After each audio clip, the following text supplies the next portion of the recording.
Good morning dear students. आज हम 3 confusing conjunctions as, since और बिकॉज के बारे में जानेंगे। इन तीनों में क्या मीनिंग में क्या डिफरेंस है, स्ट्रक्चर में क्या डिफरेंस है और फंक्शन में क्या डिफरेंस है। उसके बाद हम किस प्रकार से इन तीनों का प्रयोग कर आपको एग्जाम्स में क्वेश्चन पूछे जाते हैं और स्टूडेंट्स अक्सर कहाँ पर गलती कर बैठते हैं, इसको भी हम समझेंगे। चलिए समझते हैं। तो एज क्या है? यह एक कंजंक्शन है। सिंस प्रेपोजिशन का भी फंक्शन करता है, एडवर्ब का भी फंक्शन करता है और कंजंक्शन का भी फंक्शन करता है। हम यहाँ केवल तुलना कंजंक्शन से करेंगे। बिकॉज क्या है? तो यह एक कंजंक्शन है। एज और सिंस का मीनिंग होता है वह समान है, जो होता है आपका चूंकि। तो एज या सिंस का मीनिंग यहाँ जो है क्या होगा? चूंकि होगा, जबकि बिकॉज का मीनिंग यहाँ क्योंकि होगा। यह तीनों सबऑर्डिनेट कंजंक्शन का काम करता है। सबऑर्डिनेट कंजंक्शन क्या होता है? वह सबऑर्डिनेट क्लॉज को मेन क्लॉज से जोड़ने का काम करता है। इन तीनों का प्रयोग यहाँ कारण और परिणाम को जोड़कर बताने के लिए करेंगे। ठीक है, तो एज और सिंस का मीनिंग समान होता है और फंक्शन भी समान होता है, स्ट्रक्चर भी समान होता है। इसलिए हम इन दोनों को एक साथ समझेंगे और बिकॉज को दूसरी तरफ रखेंगे। तो एज सिंस को प्रॉब्लम बिकॉज से है, तो हम इसको 2 पार्ट में बांट देते हैं। तो जब आपको कारण पहले से पता हो, ठीक है, रीजन आपको पहले से पता हो पर रिजल्ट आपको नहीं पता हो, तो उस केस में हम एज या सिंस का प्रयोग करते हैं। तो फंक्शनल डिफरेंस क्या हो गया आपका कि रीजन जो है, कारण आपका क्या होगा? पता होगा आपको पहले से। ठीक है, आपको नोन होगा कि आपको पहले से जानकारी होगा, लेकिन रिजल्ट जो है वह आपको पता नहीं होगा।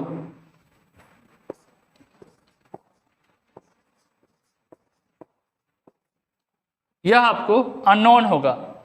तो इस केस में हम, यानी कि जब रीजन आपको पता हो और रिजल्ट आपको पता नहीं हो, और एज या सिंस क्या करता है कि यह इस अननोन पार्ट को, यानी कि रिजल्ट को क्या करता है कि एम्फेसाइज करके आपको इसको जो है ज़्यादा इंपॉर्टेंस देता है, ज़्यादा तवज्जो देता है।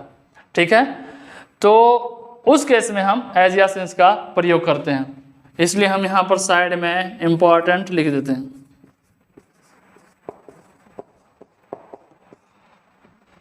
तो जब रीजन आपको पता हो पर रिजल्ट आपको पता नहीं हो और रिजल्ट को जो है ज़्यादा इंपॉर्टेंस देना हो या रिजल्ट को जो है ज़्यादा एम्फेसाइज करना हो, तो उस कंडीशन में हम एज या सिंस का प्रयोग करेंगे। लेकिन जब आपको रिजल्ट पता हो,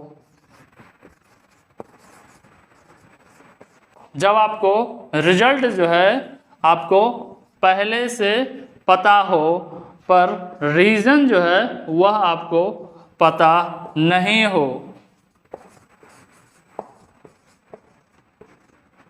तो उस केस में हम बिकॉज का प्रयोग करेंगे।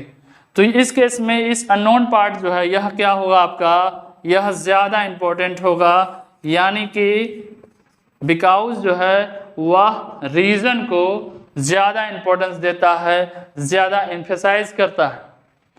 इसलिए हमने यहाँ पर रीजन के अननोन पार्ट पर इम्पोर्टेंट वर्ड लिख दिया। चलिए, ये था दोनों के बीच फंक्शनल डिफरेंस। अब हम आते हैं स्ट्रक्चरल डिफरेंस पर। तो एज या सिंस का प्रयोग हमेशा, आपको इस बात पर ध्यान देना है, हमने एक वर्ड बोला हमेशा, तो एज या सिंस का प्रयोग हमेशा सेंटेंस के फ्रंट पोजीशन में होता है। तो एज या सिंस एज या सिंस या बिकॉज, इन तीनों के बारे में हम बात कर रहे हैं। यह तीनों के जस्ट बाद या इन तीनों का प्रयोग जिस क्लाउज में होगा उसमें रीजन आएगा, वह रीजन को दर्शाएगा। या हम यह भी कह सकते हैं कि इन तीनों के जस्ट बाद रीजन का प्रयोग होगा या इसका प्रयोग जिस क्लाउज में होगा उसमें रीजन होगा। तो एज या सिंस के बाद क्या आएगा आपका, तो रीजन आएगा, उसके बाद आपका कोमा होगा और उसके बाद आपका रिजल्ट होगा। तो आपका रीजन आपको पता है पर रिजल्ट आपको नहीं पता है, तो जो नहीं पता है वह आपका कोमा के बाद है। चलिए, तो ये आपका हो गया सबऑर्डिनेट कंजंक्शंस। दो है इसलिए हमने यहाँ पर एस कर दिया है, प्लूरल बना दिया उसको। चलिए, ये पार्ट आपका हो गया सबऑर्डिनेट कंजंक्शन वाला, सबऑर्डिनेट क्लाउज।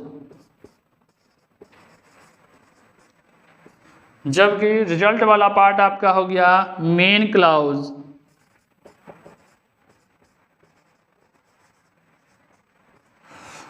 यहाँ पर यह निश्चित रूप से ध्यान देना है कि यह कोमा रहेगा, ठीक है। इसको हम ब्लैक में लिख देते हैं। यहाँ पर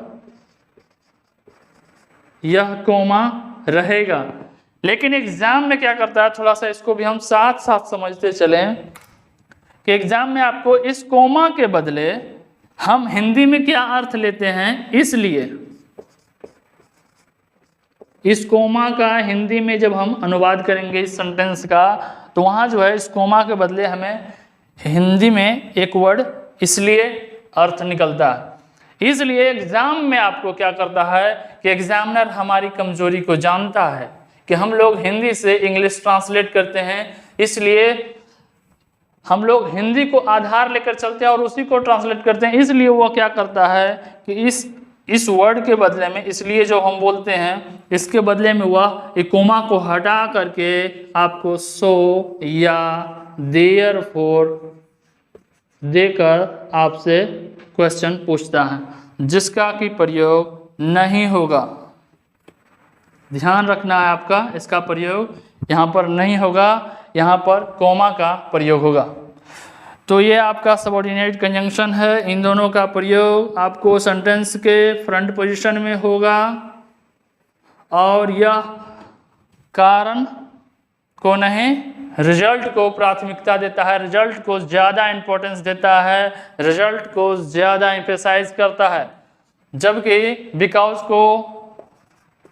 बिकॉज का प्रयोग हम सेंटेंस के मिडिल पोजीशन में करेंगे। हमने आपको बताया कि यह इन तीनों का प्रयोग क्या करेगा, कारण को दर्शाएगा, यानी कि इन तीनों का प्रयोग जिस क्लाउज में होगा वह आपको कारण दर्शाएगा। तो बिकॉज ब्लैक क्लाउज आपका हो गया रीजन, जबकि आपका रिजल्ट फ्रंट पोजीशन में रहेगा। तो यहाँ जो है कंजंक्शन के रूप में यह बिकॉज काम करता है, जबकि यहाँ पर कंजंक्शन के रूप में यह कोमा काम करता है, ठीक है। तो यह इस सेंटेंस में, इस स्ट्रक्चर में यह रिजल्ट वाला पार्ट आपका हो गया मेन क्लाउज, जबकि रीजन वाला पार्ट आपका हो गया सबऑर्डिनेट क्लाउज। यहाँ पर यह बिकॉज आपका सबऑर्डिनेट कंजंक्शन हो गया, सबऑर्डिनेट कंजंक्शन हो गया, जिसका मीनिंग होगा यहाँ पर क्योंकि। अगर यह भी हम साथ में थोड़ा सा साथ में जानते चलें कि बिकॉज का प्रयोग इस कंडीशन में सेंटेंस के मिडिल पोजीशन में होगा और जनरली यानी कि 99% केसेस में ऐसा होगा, ठीक है। यानी कि 1% केसेस में हम बिकॉज का प्रयोग सेंटेंस के फ्रंट पोजीशन में कर सकते हैं, ठीक है। तो जब उस केस में होगा आपका, तो बिकॉज बिकॉज के बाद आपका रीजन आ जाएगा, उसके बाद आपका रिजल्ट होगा। तो ध्यान देना है, इन दोनों के बीच में आपका यहाँ पर कोमा आ जाएगा। इसी कोमा के बदले यहाँ पर जब एक बिकॉज का प्रयोग सेंटेंस के फ्रंट पोजीशन में होगा तो उस केस में फिर यहाँ जो है इस कोमा के बदले आपको एग्जाम में सो या देयरफॉर का प्रयोग करके आपसे गलती ढूंढने को कहेगा, जो कि नहीं होगा, यहाँ पर कॉमा ही होगा। चलिए, तो ये आपका हो गया मिडिल पोजीशन,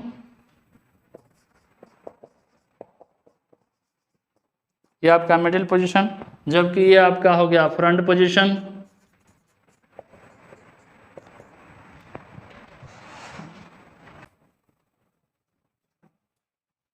अब हम एज, सिंस और बिकॉज का प्रयोग कर कुछ एग्जांपल्स लेते हैं समझने के लिए।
चलिए काफ़ी सेंटेंसेस है समझने के लिए, एक एक कर समझते हैं। फर्स्ट सेंटेंस को देखें तो सिंस का प्रयोग सेंटेंस के फ्रंट पोजीशन में है और सिंस क्या करता है, कारण को दर्शाता है। सिंस वाला क्लाउज आपका कारण को दर्शाता है। तो चूंकि तुम देर हो, तुम लेट हो, यह हमको पता है, यह कारण हमको पता है कि तुम लेट हो, लेकिन परिणाम हमें नहीं पता है। तो ये पार्ट आपका क्या है, परिणाम दर्शाता है, रिजल्ट दर्शाता है। तो चूंकि तुम लेट हो, तुम देर हो, इसलिए इस कोमा का यहाँ हिंदी में मीनिंग होगा इसलिए तुम्हारी गाड़ी छूट सकती है, तुम्हारी ट्रेन छूट सकती है। अब आप समझिए कि इस कोमा का हिंदी में अर्थ हम लोग इसलिए लेते हैं, इसी का फायदा जो है एग्जामिनर हम लोगों से, ठीक है, उठाता है, क्योंकि हम लोग जो है हिंदी को बेस मानकर चलते हैं और उसको जो है इंग्लिश में ट्रांसलेट करते हैं। तो जैसे हम लोग हिंदी में बोलते हैं उसको हूबहू इंग्लिश में ट्रांसलेट करते हैं। तो जब हम इसलिए बोलते हैं, इसलिए वो क्या करता है एग्जामिनर, इस कोमा को हटाकर सो या देयरफॉर का प्रयोग करके आपसे पूछता है, और आप जानबूझकर यहाँ पर इसे जानते हुए यहाँ पर फंस जाते हैं, जिसका कि प्रयोग यहाँ पर नहीं होगा, ठीक है। तो हम आपसे बार बार कहते हैं कि हिंदी का पूंछ जो है नहीं पकड़ना है, नहीं तो आप फंस जाएंगे, ठीक है। तो यहाँ इस कोमा का मीनिंग इसलिए होता है, लेकिन उस इसलिए के सेंस में हम सो या देयरफॉर का प्रयोग नहीं करेंगे। इसके लिए यह कोमा का प्रयोग होगा, न कि सो या देयरफॉर का। इस सिंस के बदले आप एज का प्रयोग कर सकते हैं, सेंस में कोई डिफरेंट नहीं आएगा। चलिए नेक्स्ट सेंटेंस को देखें। सिंस शी इज इल, चूंकि वह बीमार है इसलिए वह ऑफिस नहीं आ सकती। तो यहाँ जो है इस सिंस के बदले भी आप एज का प्रयोग कर सकते हैं। यह रीजन है और यह हमको पता है, लेकिन रिजल्ट हमको नहीं पता है। आप इस कोमा के बदले, हम बार बार इसलिए हम दोहरा रहे हैं क्योंकि सबसे ज़्यादा एग्ज़ाम में आपको यहीं पर गलती देकर पूछता है, ठीक है। इसलिए हम बार बार आपसे कह रहे हैं कि यहाँ पर सो या देयरफॉर का प्रयोग नहीं होगा। एग्ज़ाम में जैसे ही आप अगर देखें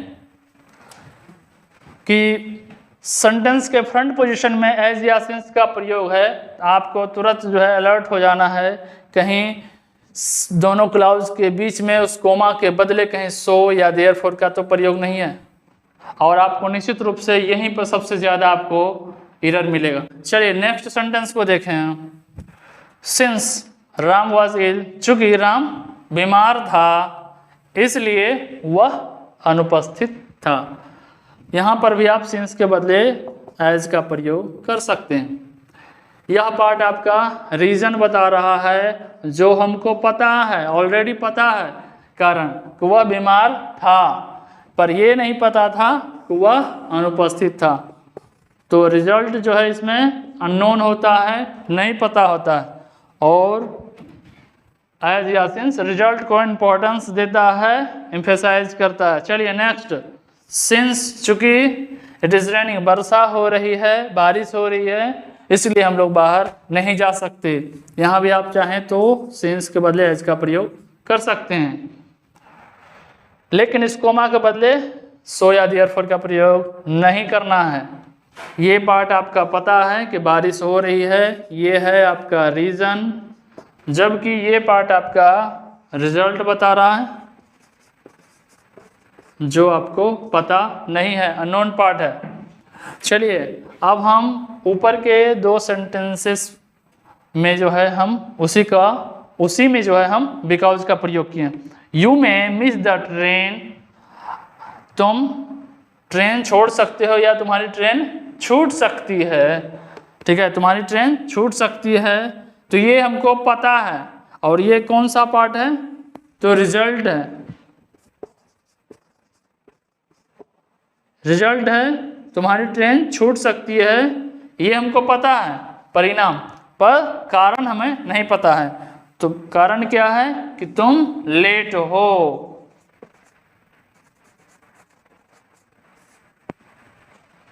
चलिए नेक्स्ट सेंटेंस को देखें। यहां पर एग्जाम में आपको क्या करेगा, इस बिकॉज के बदले एज या सिंस का प्रयोग दे करके पूछेगा, जो कि नहीं होगा। हमने कहा एज या सिंस का प्रयोग क्योंकि के अर्थ में, या सॉरी चूंकि के अर्थ में सेंटेंस के मिडिल पोजीशन में नहीं होगा। उसका प्रयोग जब भी होगा तो सेंटेंस के फ्रंट पोजीशन में होगा।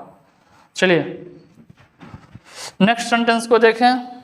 सी can not come to office, वह ऑफिस नहीं आ सकती, ये हमको पता है।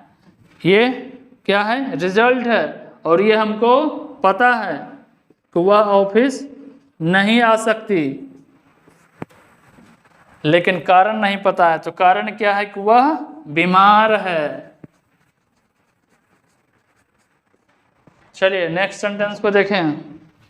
यहां भी आप बिकॉज के बदले एज या सिंस का प्रयोग नहीं कर सकते।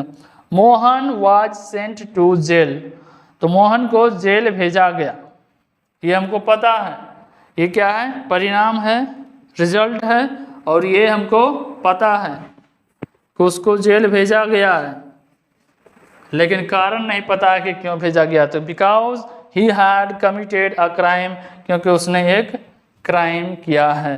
तो यहाँ जो है यह आपका रीजन पार्ट हो गया, जो हमको नहीं पता है। और बिकॉज जो है रीजन को इंपॉर्टेंस देता है, एम्फेसाइज करता है। यहाँ पर आप एज या सिंस का प्रयोग बिल्कुल नहीं करेंगे। ठीक है, तो ये था एज, सिंस और बिकॉज का प्रयोग करके कुछ सेंटेंसेस। चलिए आप इसको नोट कीजिए, उसके बाद हम बिकॉज के कुछ और प्रयोग को देखेंगे।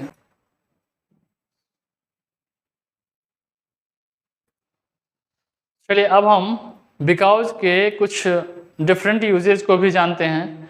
तो बिकॉज का प्रयोग किसी इंटेरोगेटिव सेंटेंस या उसके आंसर के लिए हम प्रयोग कर सकते हैं, लेकिन एज या सिंस का नहीं। जिसको हम पॉइंट्स में लिख लेंगे।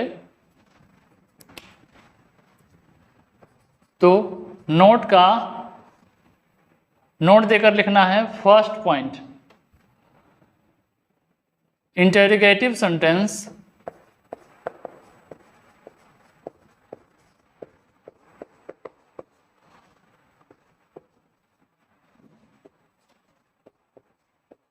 या इसके आंसर के लिए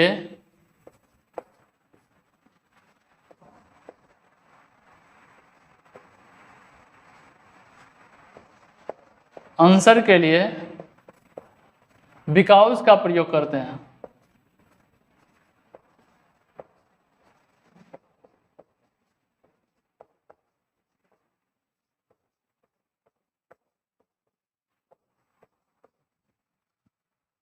तो किसी इंटेरोगेटिव सेंटेंस के लिए क्वेश्चन करने के लिए या उस क्वेश्चन का आंसर देने के लिए हम बिकॉज का प्रयोग करते हैं, लेकिन एज या सिंस का प्रयोग नहीं कर सकते। चलिए कुछ एग्जांपल्स लेते हैं। मान लिया एक क्वेश्चन है, व्हाई वाज ही पनिश्ड, उसे सजा क्यों दी गई। ठीक है, या उसे सजा क्यों हुई। तो इसके आंसर में हम कह सकते हैं ही वॉज पनिश्ड बिकॉज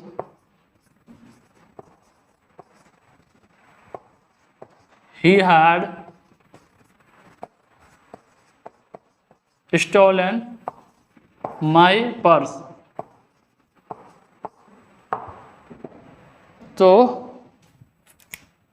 ये आपका क्या हो गया, आपका क्वेश्चन हो गया, इंटरोगेटिव सेंटेंस हो गया, ये आपका इंटरोगेटिव सेंटेंस हो गया, और ये आपका आंसर हो गया। तो इस इंटरोगेटिव सेंटेंस में हमने प्रयोग नहीं किया है, आंसर में हमने प्रयोग किया है। यहाँ जो है आपका यह बिकाऊ, जिसका मीनिंग होगा आपका क्योंकि, इसके पहले आपका यह पार्ट कौन सा पार्ट है, तो रिजल्ट वाला पार्ट है, और आपको पता है उसे सजा दी गई। क्यों दी गई, तो उसने मेरी पर्स चुराई थी। तो यहाँ पर क्या हो गया, ये आपका पार्ट क्या हो गया, रीजन है, जो हमको नहीं पता है। चलिए एक और एग्जाम्पल लें।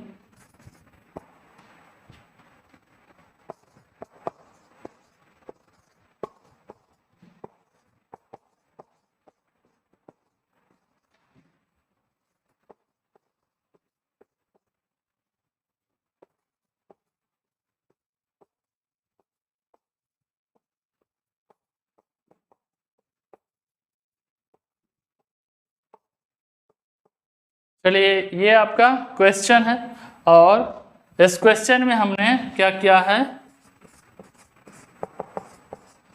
ये आपका इंटरोगेटिव सेंटेंस है जिसमें हमने बिकॉज का प्रयोग किया है। तो ये आपका बिकॉज से पहले वाला पार्ट आपका क्या हो गया, ये आपको रिजल्ट को बता रहा है, जबकि बिकॉज के बाद आपका यह पार्ट रीजन को बता रहा है। ये रीजन हमको पता नहीं है, रिजल्ट हमको पता है, लेकिन यहाँ पर हमको दोनों पता है, रिजल्ट भी पता है, रीजन भी पता है। इसलिए हमने दोनों को क्या किया है कि एक साथ मिला करके यानी कि क्वेश्चन पूछा कि क्या यही कारण है ना जो आप जो है अनवेल फील कर रहे हैं, ठीक है। तो इसके रिस्पॉन्स में वो क्या कर सकता है, आंसर दे सकता है, या तो एस कहेगा या तो नो कहेगा। इसके पीछे कारण है क्योंकि यह जो क्वेश्चन है यह आपका यस नो वाला क्वेश्चन है। अगर इंटरोगेटिव एडवर्ब से बना क्वेश्चन होगा तो उसका जो है एक्सप्लेनेशन या आंसर बोल सकते हैं, वह एस नो में नहीं होता, उसका रीजंस देना पड़ता है, रीजन बताना पड़ता है। लेकिन यहाँ जो है आपका यह यस नो वाला क्वेश्चन, यहाँ पर किसी इंटरोगेटिव एडवर्ब का प्रयोग नहीं है, तो इसका आंसर या तो यस या तो नो होगा। यहाँ आपका भी यह बिकॉज का मीनिंग है क्योंकि, ठीक है।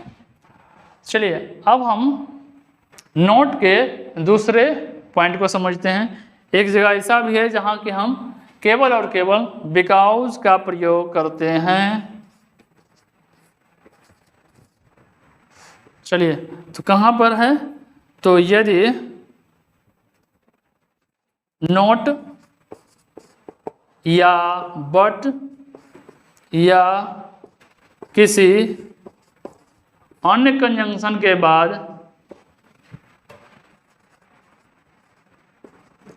के बाद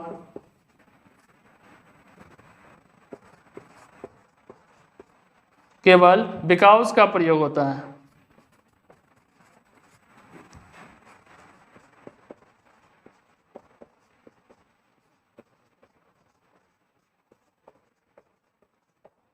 चलिए इसको समझते हैं। तो नोट या बट या कोई अन्य कंजंक्शन हो तो उसके बाद आपका कंजंक्शन के रूप में बिकॉज का प्रयोग होगा, न कि एज या सिंस का। यहाँ भी आपको किसी इंटरोगेटिव सेंटेंस या इसके आंसर के लिए बिकॉज का प्रयोग होगा, ना कि एज या सिंस का। तो इन दोनों केसेस में यहाँ पर जो है आपको एग्जाम्स में इस बिकॉज की जगह एज या सिंस देकर आपसे क्वेश्चंस पूछ सकता है, जो कि नहीं होगा। यहाँ पर भी आपका एज या सिंस देकर के आपसे पूछ सकता है, जो कि नहीं होगा। चलिए इसके लिए एक एग्जांपल्स ले लें।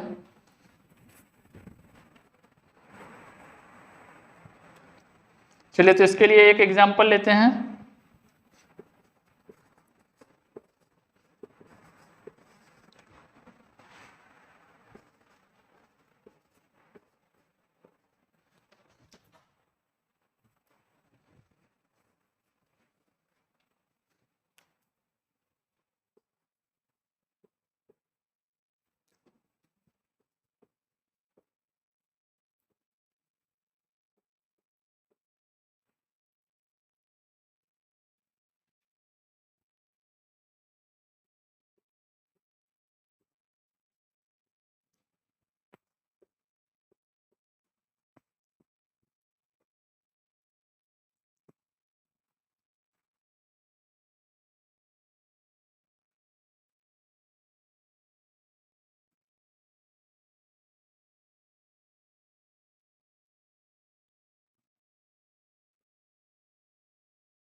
चलिए इसको समझते हैं। सी डांसेस, वह डांस करती है, वह नाचती है। नॉट बिकॉज, यहाँ समझ लेंगे, यहाँ पर बिकॉज का मीनिंग बदल जाता है, जो हो जाता है आपका इसलिए